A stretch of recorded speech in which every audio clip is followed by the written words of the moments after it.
Good afternoon, everyone. Thank you for joining us today. My name is Eric Blenderman, Senior Director of Communications at the Aircraft Owners and Pilots Association. The Eliminate Aviation Gasoline-Led Emissions Initiative, better known as EAGLE, is hosting this stakeholder briefing today so that we can provide updates on the status and latest developments in the initiative to support a safe and seamless transition to an unleaded future state. This is another update in our pledge of transparency as we move forward in this safe and smart transition. You can see by the agenda that we have a full afternoon for you. Joining me today to review our status are the EAGLE co-chairs, Kirk Castagna, President and CEO of the National Air Transportation Association, and Lirio Liu, Executive Director of Aircraft Certification Service at the Federal Aviation Administration, the FAA. We also have our pillar leads and subject matter experts on the call today. They include Ryan Manner with EAGLE, who leads our supply chain infrastructure and development pillar. Jennifer Miller with Lycoming, leading the research, development, and innovation pillar. Tim Owen of the FAA, who leads the unleaded fuel evaluation and authorization pillar. And Ralph Ivanelli of the FAA, who leads regulation, policy, and programmatic activity pillars. Also joining us today on the call are members of the EAGLE Executive Committee.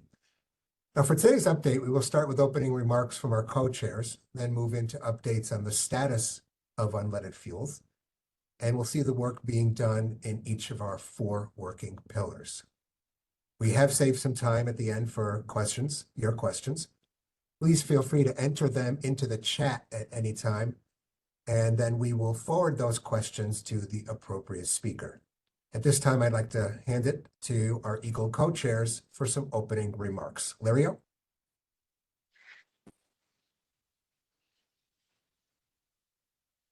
Finding the unmute button, thank you. First off, good afternoon, good morning, everyone, and welcome to the EAGLE Stakeholders meeting. Let me first take the moment to express my personal and mine from the whole gratitude to Mark Baker, who was the CEO and president of AOPA, who is the CEO, for his tenure as the first EAGLE co-chair, first off. Really appreciated his taking on that as the first co-chair and getting this kicked off to where we are today. So thank you, Mark, for your leadership as we work to make the safe and smart transition of unleaded gasoline. I'd also like to welcome and introduce Kirk Castagna, who from NATA is the president and CEO of the Aviation Business Advocate. And he's also the EAGLE's new industry co-chair. So welcome, Kirk. So anyway, we are speaking with you today to provide a general update about where we are in the industry in terms of the development and the distribution of a viable replacement for the unleaded aviation gasoline. As most of you know, the EAGLE initiative is a comprehensive industry government partnership consisting of aviation and petroleum industry and U.S. government stakeholders, all working together for the transition of a lead-free aviation fuels for piston engines aircraft with a target date of 2030 or sooner, without compromising safety, of course, or economic health of the general aviation industry. So I'm going to pass it on to Kurt for this moment. Thank you so much, Lirio. Good afternoon or good morning to everyone. I'd too like to thank Mark Baker, not only for his leadership here with EAGLE, but also to the industry and his mentorship to many of us. I'm honored to serve in the role of co-chair of EAGLE and the EAGLE initiative and to work alongside you, Lirio, with our shared goal of an unleaded future for general aviation. EAGLE continues to prioritize a safe and efficient transition as we progress towards the eventual distribution of new fuels to airports and FBOs.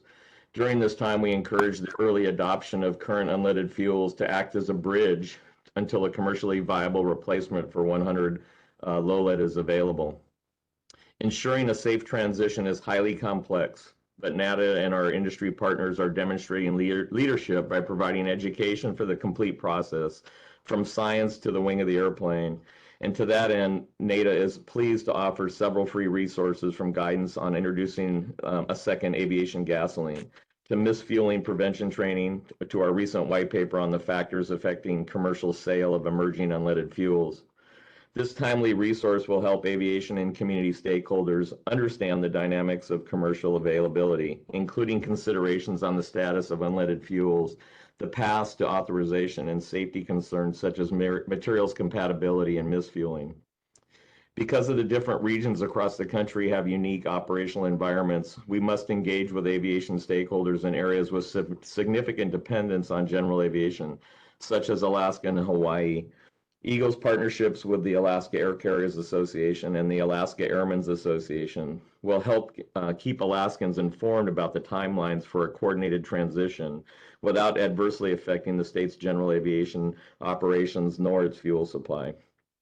All of this emphasis is a critical point. We must ensure the continued availability of 100 low lead nationwide throughout our transition to an unleaded replacement. Thank you again, Lario, and I'll pass it back to Eric. Thank you, Lario and Kurt. Before we dive deeper into the progress of the work being done within our pillars, we thought it would be helpful for everyone to present an illustration, a graphic that helps bring alive the picture of the processes of Eagle's work on the transition to an unleaded future state. Now, Rob Hackman, could you please take us through this chart at this point? Sure will, Eric. This is Rob Hackman with EAA. And this chart is intended to be a visual representation of how the Eagle pillars are structured and are working together to help facilitate the transition and the removal of lead emissions by the 2030 or sooner timeline that was articulated just a bit ago. So this slide is something to keep in mind as we go through the presentation and you hear from each of the pillars and their updates. So we'll quick do a walkthrough of this. Next slide, please. So initially, the fuel applicants will enter into the program pursuing an authorization through one of two different methods. The top portion, or the highlighted section of the chart, articulates the FAA fleet authorization process, which utilizes the PAFI testing program, the Piston Aviation Fuels Initiative. You're going to hear about an update about the Lyondell and VP Racing Fuels that is currently going through this particular process. Next slide, please. The second manner for receiving an authorization or approval is through a change to the type certificate or the supplemental type certificate process. This particular side has both GAMI and SWIFT working through the STC process.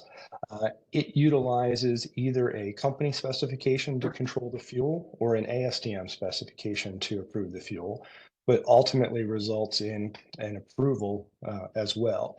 The fleet authorization, the top portion, utilizes and results in both a authorization and an ASTM specification. Next slide, please.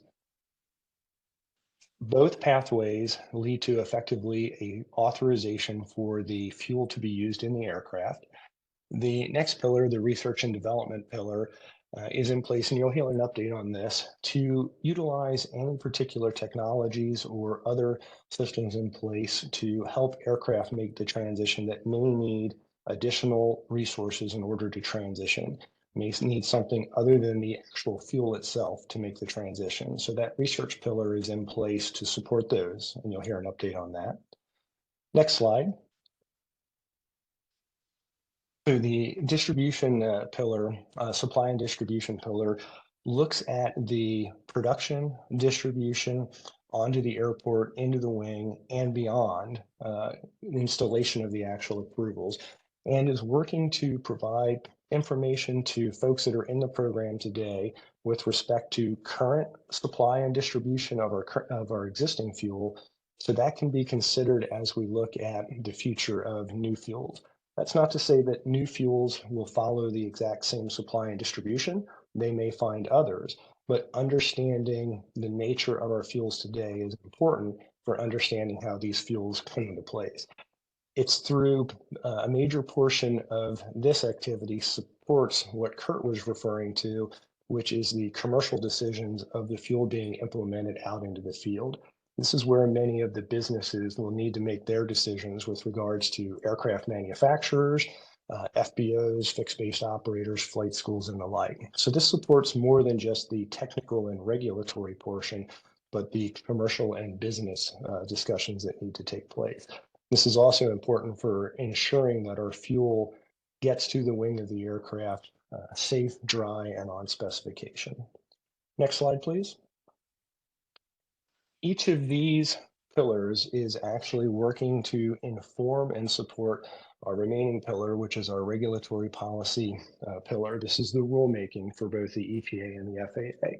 And this entire process is working to not only provide information out into the industry, but also to provide and inform the rulemaking process as it works toward the ultimate removal of the leaded fuel by the 20 or 30 sooner timeline that we've laid out.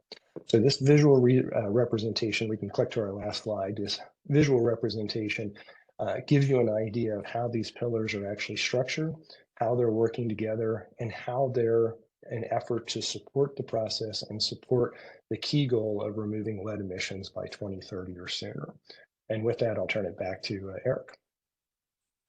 Thank you, Rob, for that update. Very helpful in setting the stage for our pillar discussions today. Since our last stakeholder briefing, there has been progress made on the fuel development side. Larry, I'd like for you to address where we are on a fuel status update. Certainly, and thank you. Happy to share what we know and where we are with the candidate fuels. As I've mentioned before, there are two pathways, and just as Rob indicated through that very helpful graphic, I hope that that depiction helps to lay the pathway for where we're going. But there are the two pathways to get the FAA safety approval. As we said, you can do the fleet authorization through the PAPI program, or a traditional certification, which is the STC process. The fleet authorization process was established by Congress, building on a collaborative industry and government testing program, which we call the Piston Aviation Fuels Initiative. You've heard that many times now, it's PAFI. The STC is a traditional FAA aircraft supplemental type certification process. In both cases, the FAA approves the use of the fuel. The fuel itself is self-regulated by industry based on a fuel specification and the related standards, which you can see, as we indicated there, either company spec or an ACM spec. So where we are right now, Lionel, Bessel, and VP Racing. So Lionel, Bessel, VP Racing, the UL 100E fuel is currently undergoing the full-scale testing under the PAFI program. The full-scale testing involves engine performance testing on 10 different engine models, flight testing on 8 different aircraft models, and then comprehensive material testing. On April 10th of this year, the UL 100E fuel successfully completed the first 350-hour full-scale engine durability test on a TSIO 550K engine. So additionally, 350-hour engine durability tests are planned on 3 different models, which will include the IO360 C1F, the W670-6N, and the O360-A1A. So successful full-scale testing is expected to culminate in a fleet authorization of the fuel within a 12 to 18-month timeframe.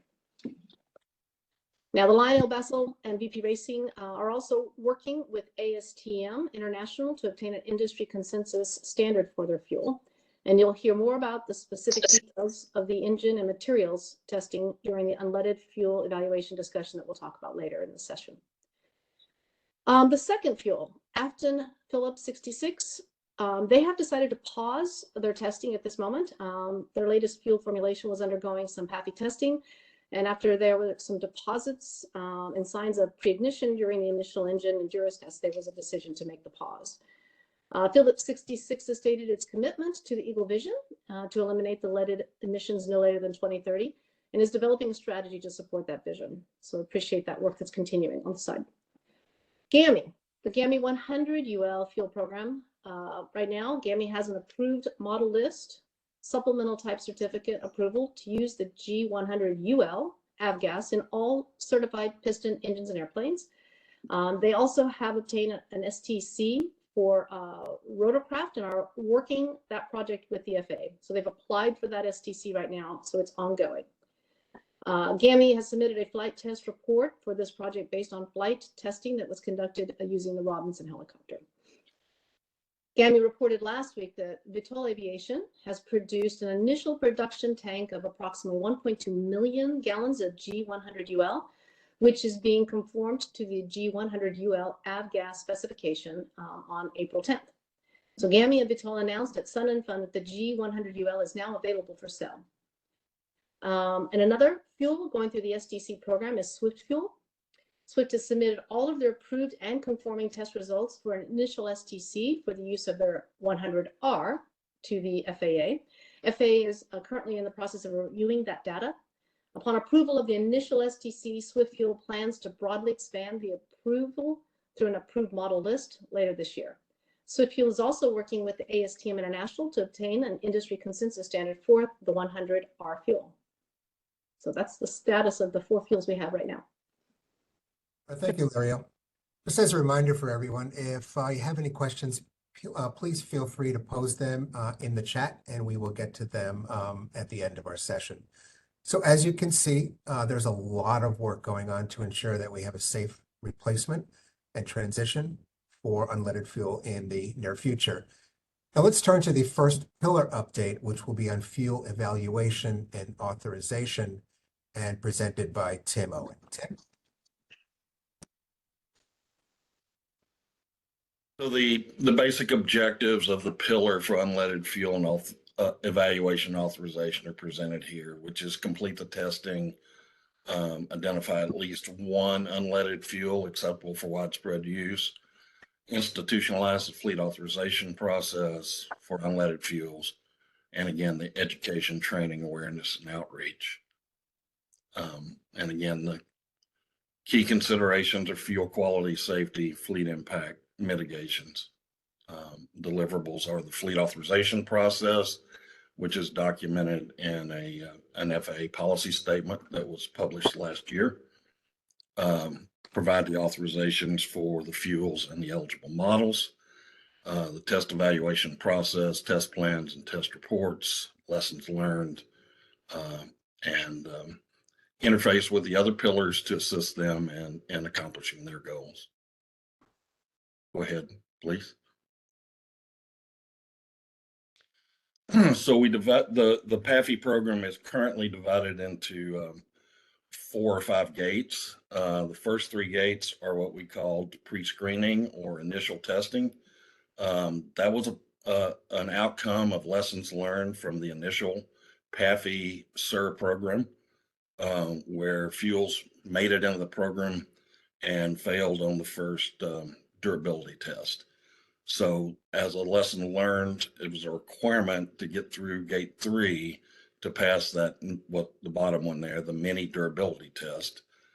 In addition, there's a minimum subset of materials compatibility, engine performance and fuel properties, comparison of the specification to 100 low lead D910, and then performance and detonation testing. And both the LyondellBasell VP Racing UL100E and the Phillips 66 Afton Chemical 100M were in that process for approximately 2.5 years, which was an R&D iterative process trying to get all of those boxes checked.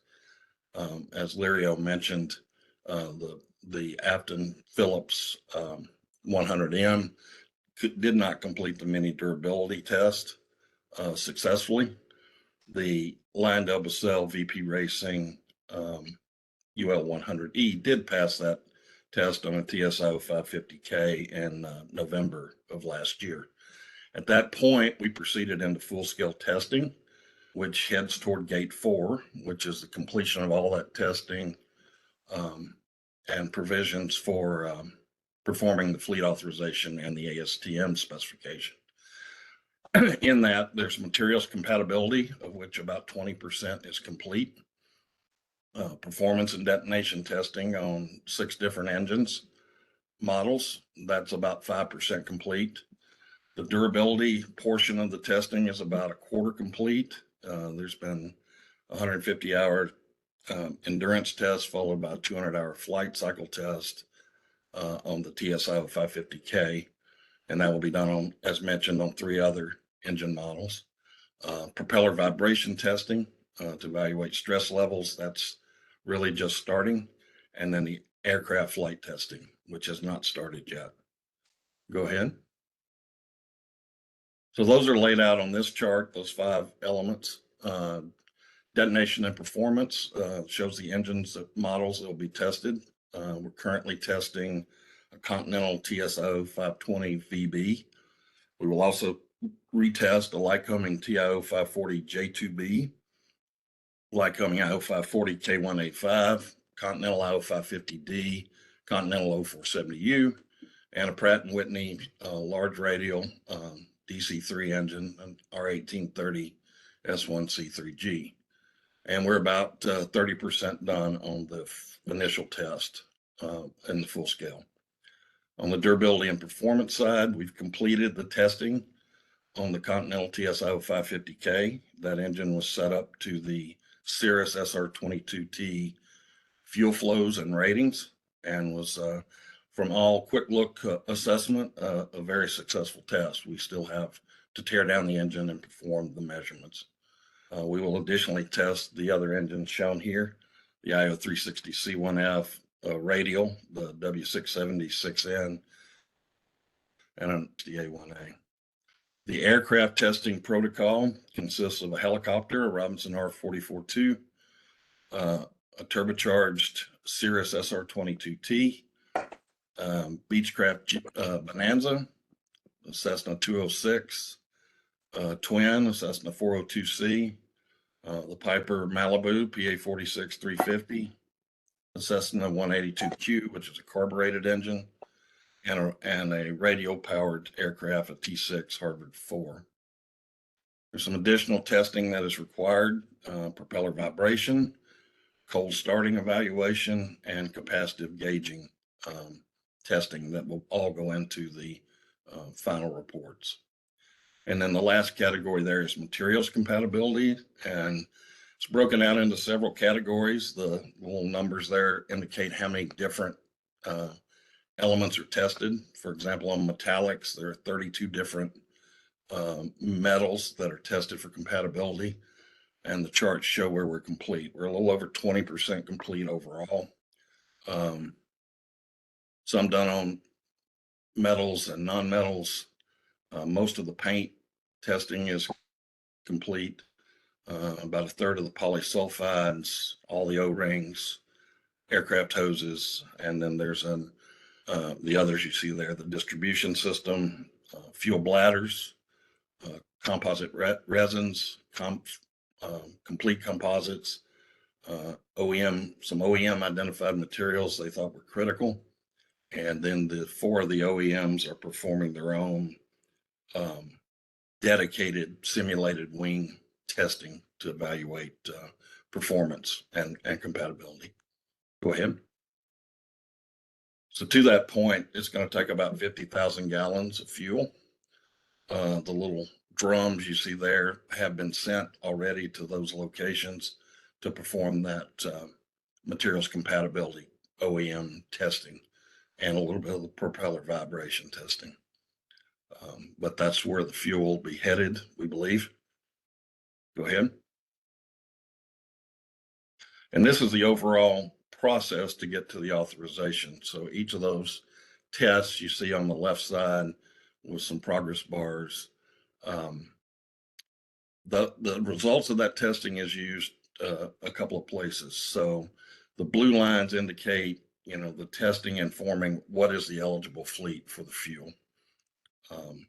The green lines are used to inform the ASTM specification process.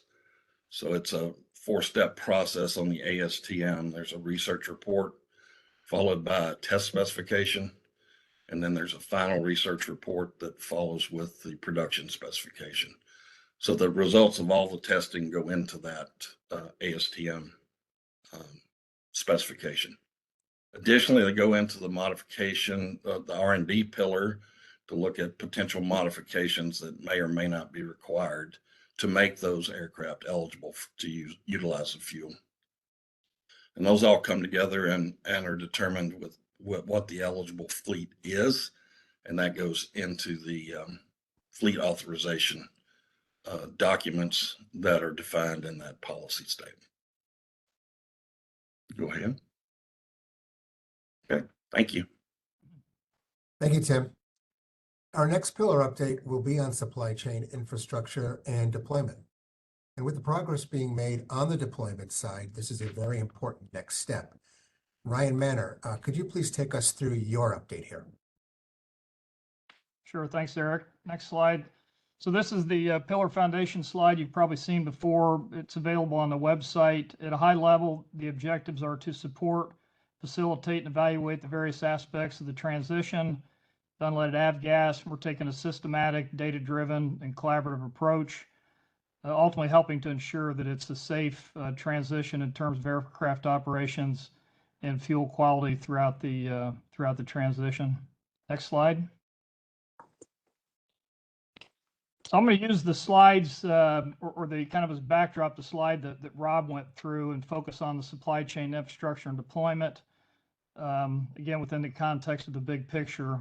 The scope is from production to aircraft level approval, and it's intended to help, as others have mentioned, to inform the regulatory and policy proposals, the FAA, EPA rulemaking, and a big one is stakeholder decisions on when to transition to unleaded fuel and to which fuel. And finally, support the other pillars. We're doing this through a stakeholder outreach. As an example, we have weekly team meetings with producers, distributors, FBOs, and aircraft operators and owners, and plan to add a team for the FAA licensed mechanics. So again, weekly team meetings with those teams to understand the challenges, opportunities, and help inform the content development needed for the education and awareness. We've also surveyed the distributors and had direct meetings with them to better understand their challenges, and plan to do the same for producers in the near future. We've started also outreach. Kurt mentioned this. I think it's been ongoing, but I'm doing more direct outreach to stakeholders in Alaska and Hawaii to better understand their unique challenges and needs. And then finally, we're developing, to help with this information, is developing awareness and educational content, tools, and ultimately metrics to measure the progress towards the transition to unleaded avgas. Next slide. Just to highlight some of the key challenges, you're going to see these in later slides relative to each of the stakeholders, but big ones: maintaining 100 low lead during the transition. And then avgas is the only remaining fuel that uses lead, and there's only one lead producer today, so there's obviously pressure on them to continue to produce that. And then competing high octane fuels have not been tested for compatibility with one another. This may be done at some point in the future, but there's no guarantee of success. So that's a big challenge. And others have spoken. Kurt, I think you talked about this, but in terms of complexity, this outlines the key parts of the process, and there's many layers underneath this, and many stakeholders that need to be part of this, not part of it, make individual decisions in terms of when they transition into what fuel. And then finally, state and local government action that forces premature transition creates challenges, one of which is maintaining 100 low lead availability. I think we've seen this in California and some other areas. Next slide. So over these next few, I'm going to focus on each of the key stakeholder groups, show a few statistics and some of the challenges, and kind of show you the how it fits in the context of the broader infrastructure, supply infrastructure. These maps on the next few slides, also a little shout out to the website. These will be, Eric's going to talk a little bit more at the end, but these maps that you're going to see are part of an interactive map that's on the toolkit on the homepage of flyeagle.org. So some statistics, the demand for 100 low lead is about 180 million gallons a year, compared to car gas is about 135 billion. I think that's 750 times the demand for car gas versus avgas. So it's relatively small. There's currently 7 refineries producing 100 low lead. That's 4 companies, 7 locations, compared to about 125 refiners in the U.S. that produce car gas and other fuels. Also on this map, note the X up at the top there. That indicates a refinery in Minnesota that stopped producing 100 low lead last year. that's one of the key challenges. We hope that kind of thing doesn't continue, but those are, again, independent decisions. And then also here, if you notice in Indiana, I've got noted the Swift Fuels is blending UL 94. And then it's in Baton Rouge, Vitol has announced that, and previously discussed here, that they're now producing or making GAMI's G100 UL, and it's available for sale. Some of the challenges here on the producer side, risk and liability, this has been talked about a lot as well. And that is, anytime you bring a new fuel on, there's additional risk and liability just due to the newness of it. And with aviation fuels, it's even more important. Limited available infrastructure. So only a small number of refineries of those 125 have the right processing equipment to produce the high octane base fuel needed for avgas. So while there's a lot of opportunities there in terms of refineries in the U.S., it's my understanding few have the processing equipment to make the high octane base fuel. And then the demand is small and uncertain. We talked about the demand compared to car gas.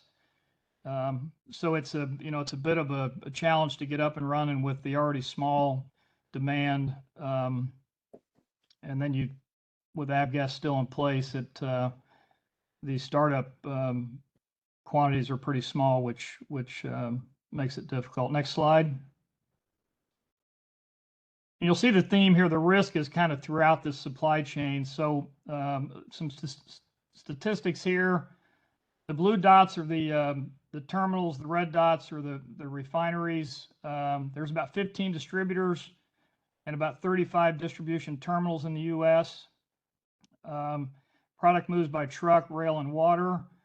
I've got, there may not be terminals per se in Alaska and Hawaii, but starting to better understand how avgas gets supplied there, and it's through ISO containers, and they've got definitely unique challenges that we need to better understand. Let's see. Again, for context here, there's about 1,300 terminals in the U.S. that distribute car gas and other fuels. Talked about the risk, indemnification, and insurance coverage, compatibilities of the fuels, the competing fuels, and the materials in the distribution system, ensuring that there's not any issues with the wetted components, again, in the existing distribution system with any of the new fuels.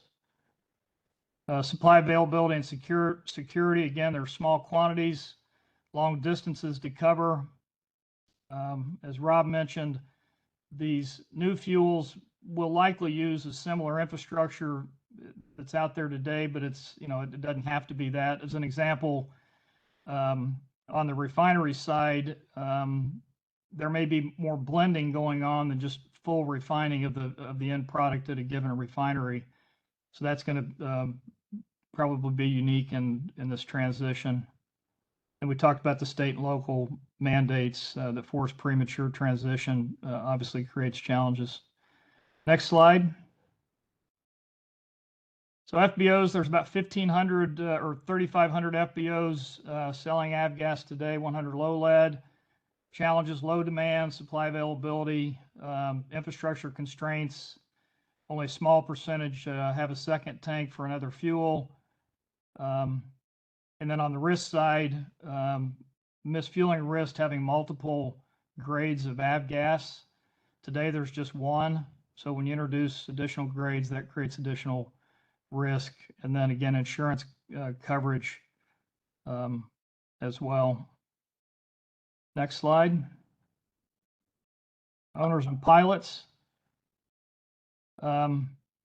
600,000, there may be less than 600,000 that actually fly and operate piston engine aircraft, but whether it's 600,000 or 300,000, it's a big number that needs to make a decision in this transition.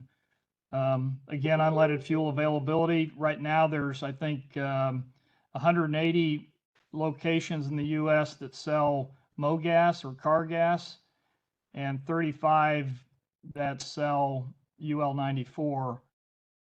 When you compare that to the 3,500, it's fairly small. And then Another challenge is the manufacturer warranty coverage and tech support for a new fuel. Those will all be things that that'll have to be considered as people kind of decide when to transition into what fuel. Next slide. So in the beginning, as I thought about this and the title of the pillar, supply chain infrastructure, really thought about it from the production to the wing of the aircraft. And over the last several months, I've been to kind of expanded that to include the aircraft level approval process, which is over on the right there. That's going to be a key part of this because you can have a fuel approved and it can be authorized to use in an aircraft, but until each owner operator takes action to effectively get legal to use that fuel, you're not done yet. So I've expanded this a little bit. There's over 220,000 piston engine aircraft in the fleet, 250,000 FAA certified mechanics or licensed mechanics that are all going to play a key role in this. The chart on the lower left is the fleet breakdown between certificated and non-certificated. You heard, I think others, Paul or Rob earlier on to say that the STC applies to all certificate or certificated aircraft depending on the fuel. Non-certificated aircraft, which would be the experimental light sport aircraft, have to use a different process. It doesn't mean they can't use the fuel. It just means that the STC doesn't apply because they're not certificated. So that's the point of that distinction. Next slide. Fuel quality and safety is paramount. Again, Rob mentioned this, but ensuring the fuel is clean, dry, and on specification throughout the supply chain and into the wing, and then maintain safe aircraft operations and mitigate misfueling risk are obviously very key to a successful transition. Next slide. So this one, it's the last slide, and market acceptance, and Kurt spoke to this, but you can have technically, you can have a fuel, it can be authorized for a number of aircraft in the fleet. But this is, I think, kind of the softer side where each of these stakeholders highlighted, the pilots, FBOs, distributors, and producers, have to make independent business decisions about when to transition into what fuel. And the factors that have been talked about in previous slides and highlighted here are going to be the kind of the backdrop of how they make those decisions. And I won't go over those again, but there's a lot in this, and a lot of players and stakeholders that have to make those decisions. To kind of wrap it up, the focus area that I'm working on is to help inform that decision with information so that they can make a decision with the best information available. And that's it. So Eric, I'll pass it back to you. Okay, thank you, Ryan. Our next pillar update will be on research, development, and innovation, which is foundational to the work at Eagle. Jennifer Miller, could you please take us through your pillar update? Sure, good afternoon. The R&D pillar exists to mitigate impacts on the fleet by applying existing or novel, technical solutions. At this point, primarily, we expect those challenges to be octane margin and material compatibility. The cornerstones of our activity are based upon stakeholder participation and a thorough, methodical evaluation of the candidate fuels against the existing fleet's constraints. Safety is our #1 priority, and we want to efficiently leverage existing technologies and certification pathways. Our deliverables further include the installation designs, ICAs, and dumping those regulatory hurdles to implementation. And we will work very closely with the other 3 pillars to achieve our goals. Next.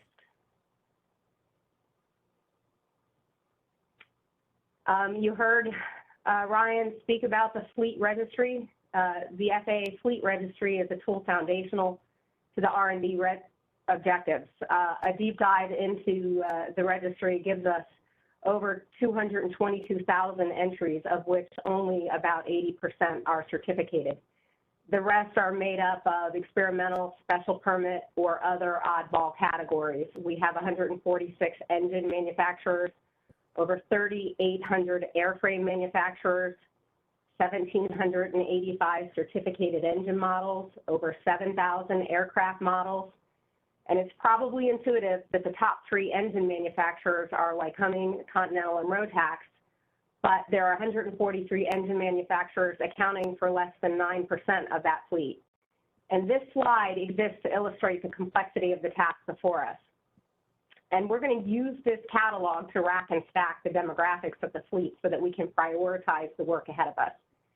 Categories such as geographic location of the fleet, vintage, and by vintage, I'm not talking about warbirds, I'm referring to materials or primitive instrumentation, and application, which parts of the fleet serve remote populations, which perform military, safety, or security functions, of which we might want to prioritize the development and certification of our technical solutions. Next slide. We can also characterize the fleet from what we know about engines. And if you imagine this graphic of a rotary engine as a pie chart of the fleet, we already know roughly 2/3 of the fleet will be transparent in this transition and that they should not be impacted by a transition to the candidate fuels. But another tool in our belt is a complex model that classifies octane demand of an engine with more granularity based on what we know about engines. And this is a powerful tool which, along with additional planned testing, will help us whittle away further at which portion of the fleet will not require accommodation to address any gaps presented by any of the candidate fuels octane. And once we identify those engines, what remains is those aircraft which our R&D activities need to address. We expect portions of the fleet may be impacted by material incompatibility with candidate fuels, density which varies from 100 low lead, or other issues which have yet to be identified. Next slide. So in 2024, we will flesh out a candidate fuels matrix between what we know from the specifications, what the STC holders will share, and what the Tech Center has yet to discover. We'll butt this fuels matrix against the well-conditioned fleet demographic picture so we can positively identify portions of the fleet that will be impacted by the candidate fuels, prioritize implementation of the technologies given the potential sheer volume of design, testing, and certification efforts, and then roll out those technologies. Technologies we're considering include, but aren't limited to, electronic ignition and ignition timing changes. We know timing can be changed to provide detonation margin, but then there's a power trade-off. Engine monitoring or other instrumentation which can be used to closely observe engine behavior and respond in real time with revised operating procedures, and other technologies that aren't foreign to the industry. And as I mentioned, the pillars are collaborating closely with each other, and this is a good segue into my next topic, as Lycoming has worked closely with the FAA regarding another recent challenge we've experienced in our transition to an unleaded fuel solution, and that's valve seat recession at UND. Next slide. In June 2023, the University of North Dakota at Grand Forks switched to UL 94 supplied by Swift, and that UL 94 conformed to ASTM 7547. And this is for those of you in the audience who aren't already familiar with this topic. I know a lot of you are. And by August 2023, the first case of valve seat recession had presented itself with by low compression. They have in their fleet 14 Seminoles, 76 Archers, and 5 R-44s. All of those aircraft have parallel head, standard 8.5-to-1 compression engines that have plenty of detonation margin on UL 94. All told, at the end of the day, DSR was experienced in roughly 28% of the engines in the fleet. DSR was only found in those engines after 400 hours minimum on the engines in which it was seen. We did monitor the fleet via dry tappet clearance, which is not how you measure DSR, but it was a way for us to monitor the fleet non-invasively in addition to compression checks. In October, UND switched back to 100 low lead. Next slide. A little primer on valve seat recession for those in the audience who are not engine people. On the left is a cutaway of a cylinder head with an intake valve on the left and an exhaust valve on the right. In this illustration, both valves are closed and resting seated in the valve seats. In this illustration, the valve seats are bronze. In the upper right, you can see an open exhaust valve. VSR occurs when the hammering of the valve on the seat during operation results in material displacement and deformation on the seat, resulting in a condition where the valve and seat interfaces fail to seal. We were really put back on our heels with this, given the decades of Peterson STCs and years of fielded UL91 and UL94 experience. Hundreds of thousands of flight hours. We have no reason to believe this is a safety of flight issue for other operators. Lycoming does not have a history of valve seat recession. When this was first reported, Lycoming quickly composed a list of primary and secondary hypotheses, also knowing full well that the circumstance could simply be the perfect storm of small contributions. Well, clearly the principal cause is that in the absence of lead, there is nothing in the fuel to provide a cushion between the seat and the valve. There are other aggravating factors at play here. Yet our investigation has revealed no smoking guns. The engines and cylinders are conforming. The valve seats and timing are conforming. The fuel was conforming to the spec and not contaminated. I know there has been a tremendous amount of speculation in the press regarding UND's operation, and I can confirm that leaning procedures were followed in accordance with the respective pilots' operating handbooks for Archers and Seminoles, that is full rich for takeoff, climb, and descent, while leaning for best economy during cruise. You can go to the next slide. Currently, our leading hypothesis is related to aromatic content in the fuel and the thermal impact on the valve seat. Lycoming and the FAA are pursuing aromatic sensitivity testing to validate or invalidate that theory. And I want to stress that this is just a hypothesis and that not all parties are in agreement. What we do know is that this is isolated to UND. We do not believe this is a safety of flight issue because it is discoverable.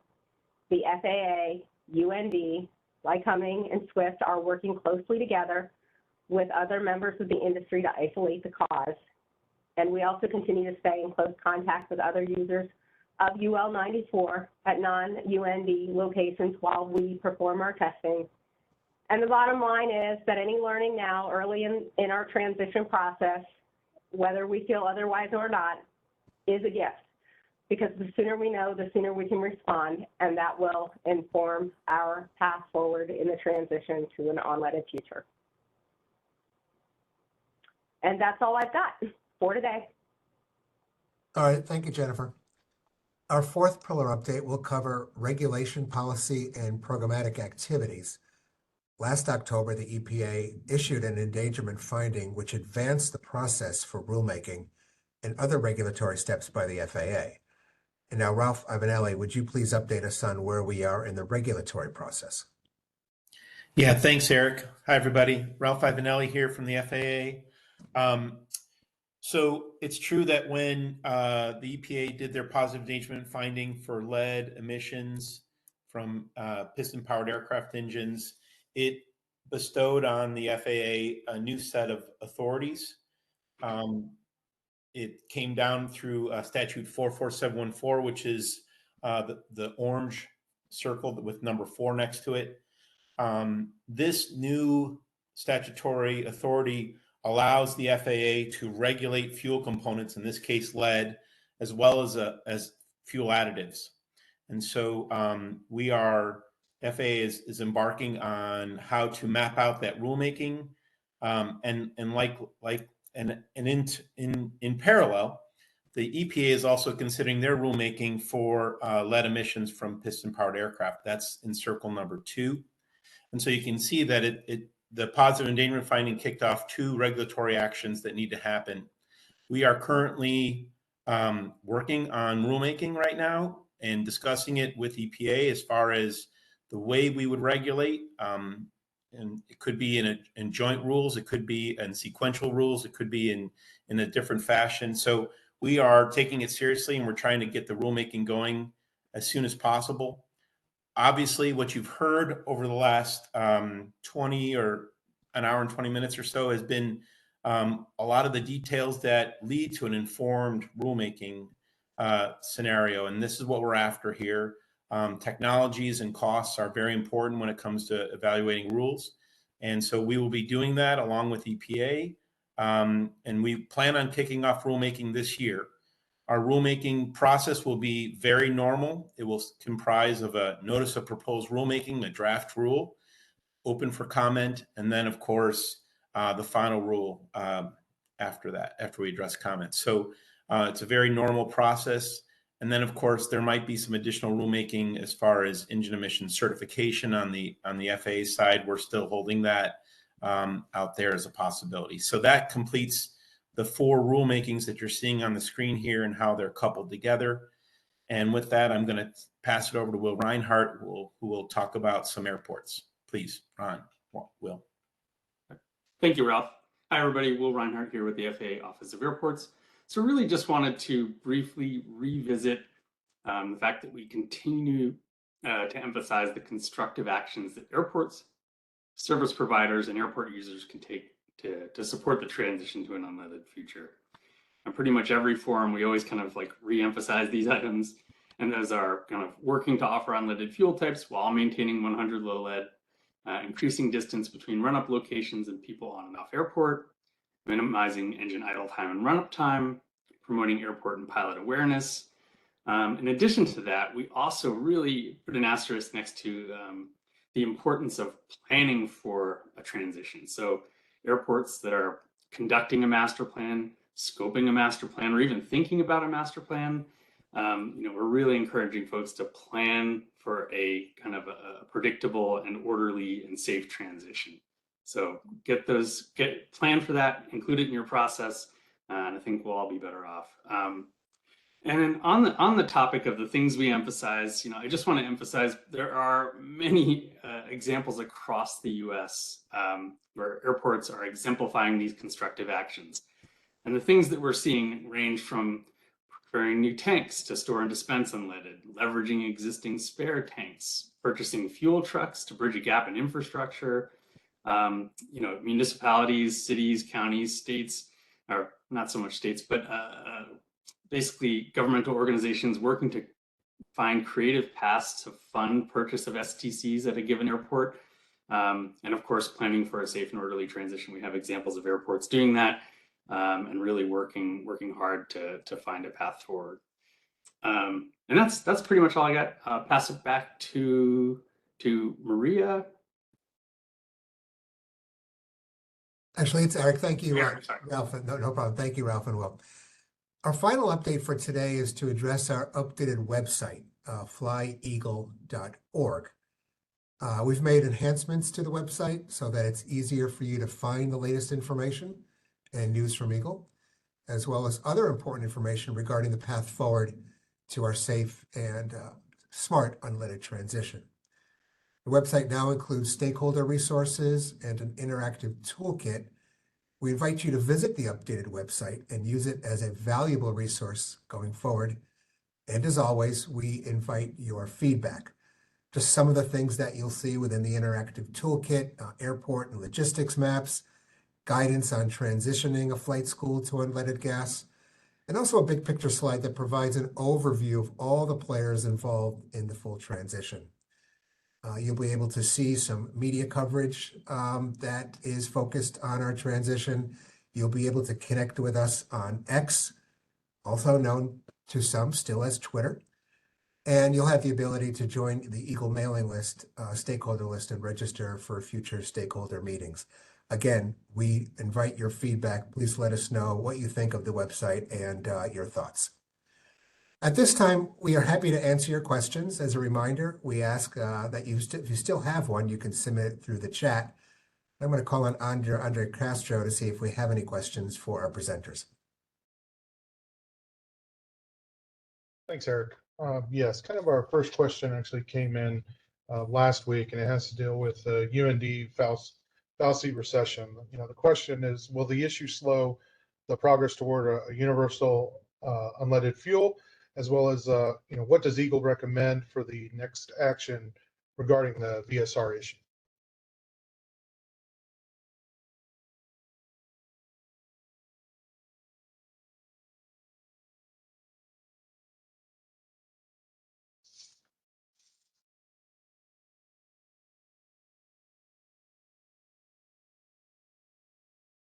If anybody has an answer for that, we'd love for you to unmute yourself, any of our presenters or panelists today. Maria DePasquantonio with the FAA. I can take that, and certainly will invite others to augment. So thank you for the question. And you heard a good overview briefing from Jennifer Miller from Lycoming today. So thank you, Jennifer, for your remarks. So the information from the UND Swift Lycoming efforts with UL 94 and the resulting data will help inform the safe and smart transition to unleaded fuel. And as you heard, as information is made available, it will be evaluated and incorporated as necessary into the work underway. And so just to sort of recap and highlight the need for strong continuing commitment to the transition and the importance of continued monitoring and evaluation of the fuels as they enter the field. And certainly operational experience is gained. So as we noted and we heard from our opening remarks, Eagle stakeholders are committed to ensuring the safe and smart transition to unleaded fuel by 2030 or sooner, and the continued commitment to monitor the fleet's progress well past the fuel's initial implementation. So as part of Eagle's recommendation for next steps, again, as you heard, we're going to continue to monitor. Lycoming is working with partners at UND Swift and to understand the issue and to get further information. And again, as we learn more, we'll certainly continue that to share that information with all of our stakeholders as we're going through that process. If I could just add something. My name is Chris DaCosta. I'm the CEO of Swift Fuels. Hear you, Chris. And besides UL 94, our 100 octane fuel called 100R has been completed 400 hours of endurance and flight duty cycle testing. And that fuel has an 80 valve seat recession additive, which would tend to want the industry, I think, to accelerate towards the new fuel. And it's our company's intent that UL 94 will cease and be replaced by 100R in the months ahead.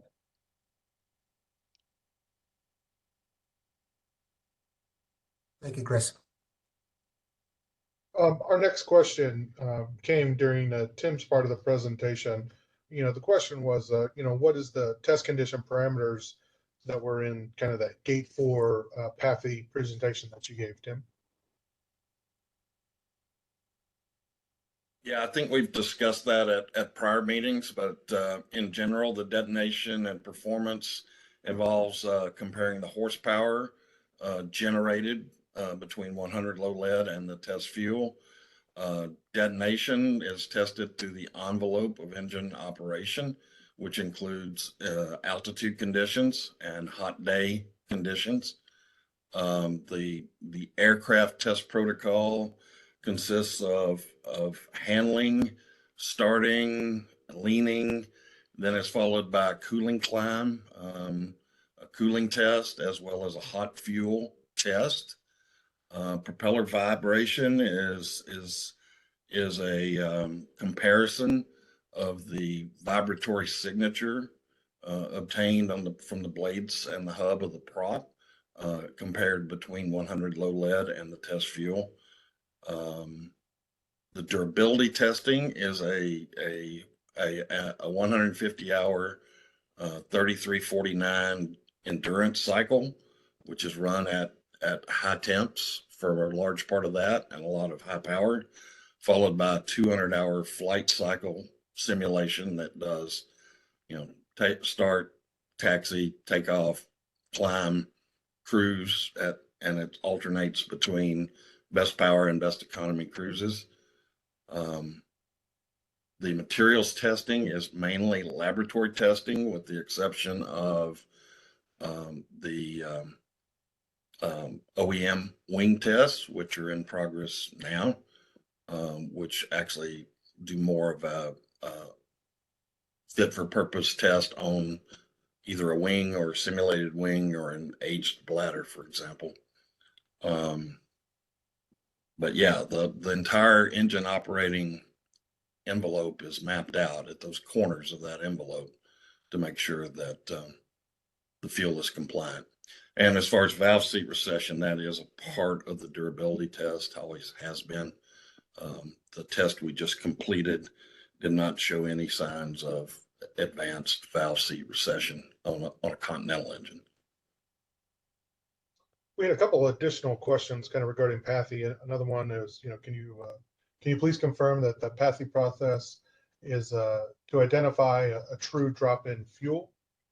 Yeah, the chart I went over that had the blue lines and the green lines show that process, that any deficiencies of the fuel in either detonation, durability, or materials compatibility, or flight testing for that matter, feed into that modification R&D pillar B, as we call it, the R&D pillar activity, so that all those accommodations would be included in the fleet authorization so that the fuel would be applicable, usable by the entire fleet.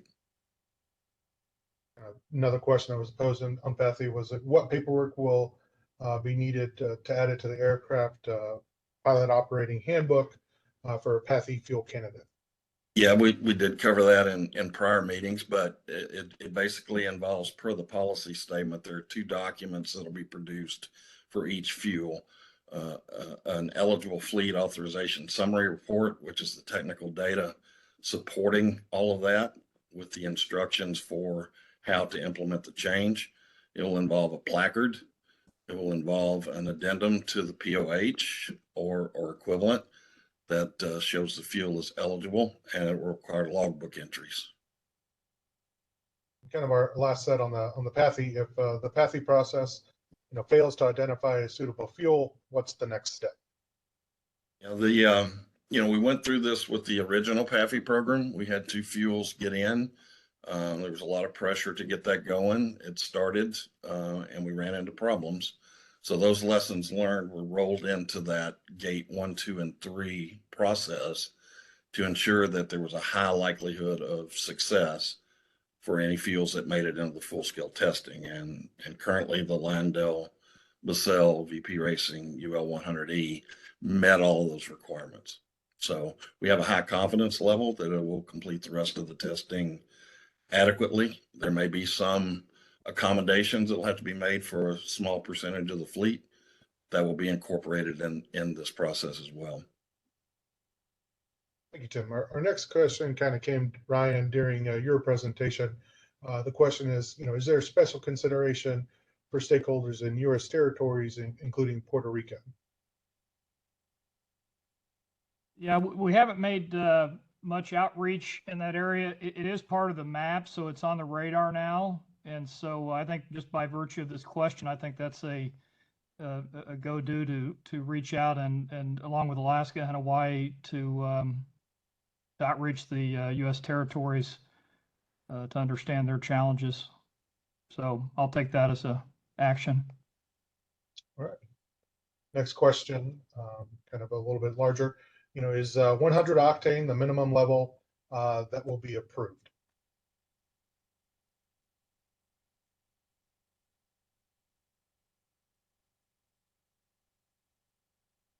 The 3 current fuels that are out there are all 100 octane fuels. Okay. The GAMI, the Swift, and the Landau, Basel, VP Racing are all 100 octane unleaded fuels. Right. We have our next question. For a fuel where 100E and 100M fuels are in the milestones and development and timelines, do these two potential high octane unleaded fuels currently meet the minimum octane margins?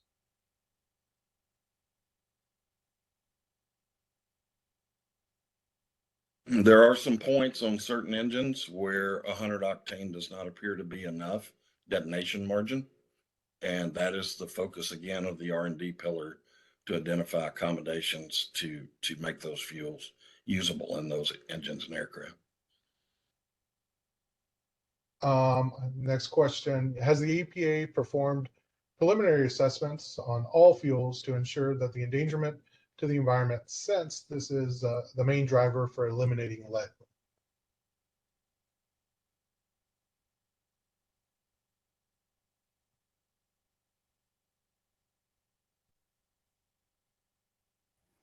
Again, if any of our participants, panelists are on mute, please unmute. So we can Hi, hear this you. is Ralph. I'll address that question. So EPA doesn't have authority over aviation fuels, so they wouldn't be doing any assessments of that. Their sole mechanism is the endangerment finding, which they already executed, as we talked about. So they wouldn't be involved in any preliminary assessments at all of the fuels. But that's just where we are right now.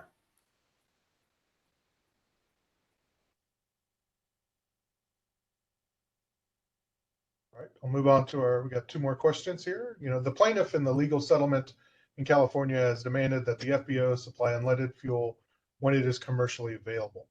What does the Eagle program expect a judicial decision in California requiring the supply of GAMI G100UL now that it is available for sale?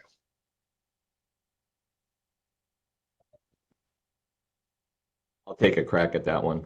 I would say that this is really a legal issue between the distributors, each of the distributors, and the California Environmental Health Attorney through their attorney.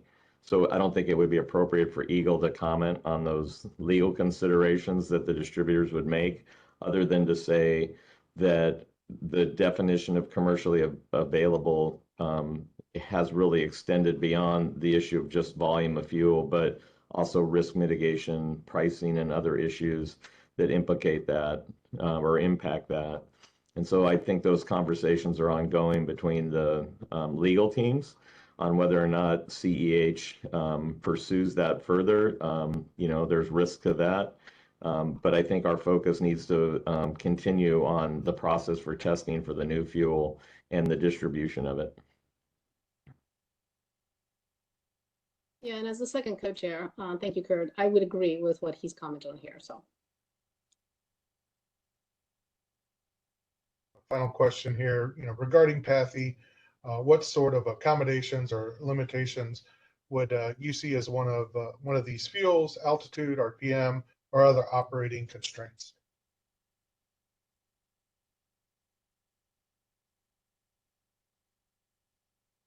There's a wide range of possibilities that will vary by engine and aircraft.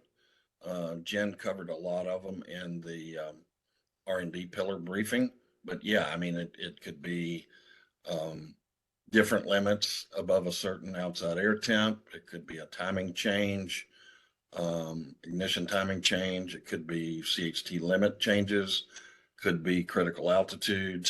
Don't think there's any RPM ones we know of. But there's a wide range, and some of them will be milder than others, obviously, the further the gap is. So,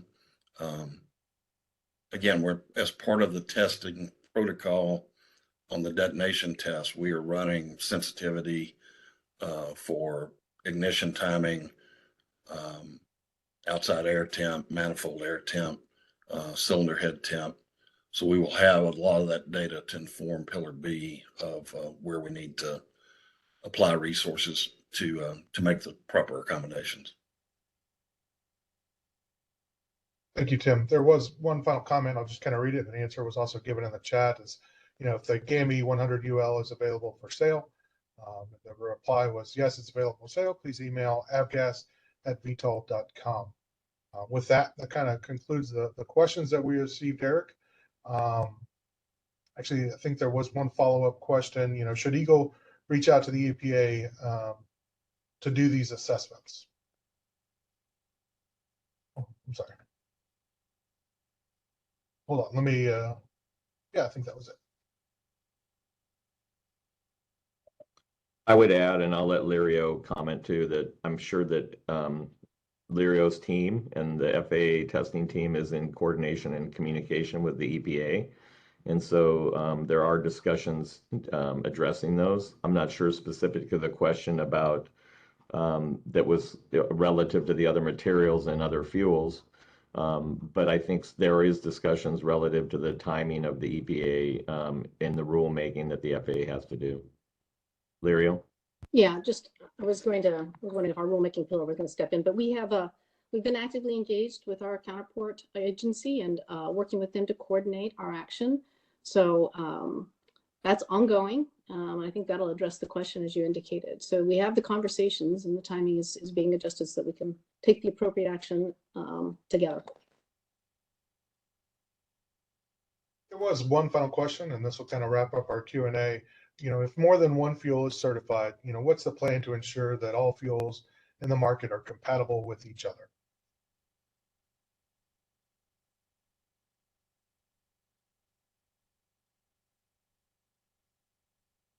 I'm on screen, so I guess I'll say this has been a large discussion we've had when we've had our industry discussion meetings. So as we start to get approved fuels, that will be something we'll consider. It has to be an aspect for it to be commercially available. I think that's what we have to consider because we want to make sure we have the safe operation, which also goes into the distribution, the storage, the handling, etc. So right now the first step is that we need to be able to ensure that we have an approved fuel.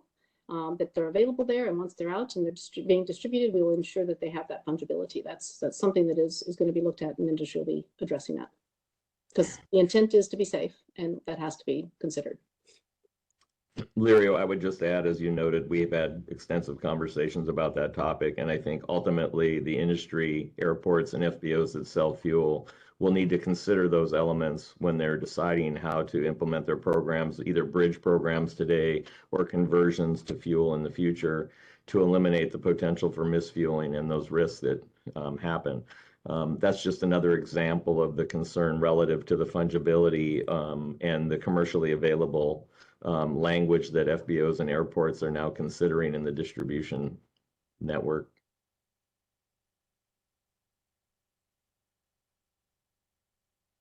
Okay, great. Thank you, Andre. Thank you, Lirio and Kurt. This concludes the Q&A portion, and thank you everybody for your questions. It shows that this is an issue. This is a transition that has a lot of facets, a lot of factors to it. As we begin to wrap up, I'd like to call on Lirio and Kurt for a chance for a closing remark here. I'll start out, Lirio. As you can see from the presentations today, there's a very complicated process to go from, I'll say, refiner to the actual wing of the airplane to the user. And there's quite a bit of effort going on. I think industry really wants to encourage that this information shared today gets onto our website and it's out there to continue to educate not only the users, but other stakeholders, elected leaders that are considering measures relative to this topic. And so I think we continue the efforts that we're making as a team between FAA and industry to work as fast as we can, as safe as we can. Yeah, I'll just close out as well to say, first off, appreciate all those that are participating here. I think that shows the interest in us trying to work together in this. Eagle is intended to really bring industry together and from the approval all the way through operations. So we're really trying to look at it as a full spectrum. A lot of questions, a lot of activities, and the engagement that we've had with industry has helped us to inform us as we've worked through this process. So again, the partnership for me has been really valued, and I think we want to continue that. And as Kurt indicated, there are still a lot of aspects of the work that we have to do, but we are cognizant of that, and we're really working together. So appreciate everyone who took the time to participate in this seminar. So look forward to the next opportunity as well. Thank you. Thank you, Lario. And that concludes today's briefing. On behalf of the Eagle Initiative, thank you for joining us today. We appreciate your time, your insight, and your interest. As stated through the last hour and change, there is progress, and there's also work to be done on the safe and smart unleaded fuel transition. We will continue to provide you updates along the way. For those of you that are going to EAA Air Venture in Oshkosh, we are planning a session, a public forum on that Monday, July 22nd, like we did last year. And we hope to see you there. So thank you, everybody, and have a great rest of the day.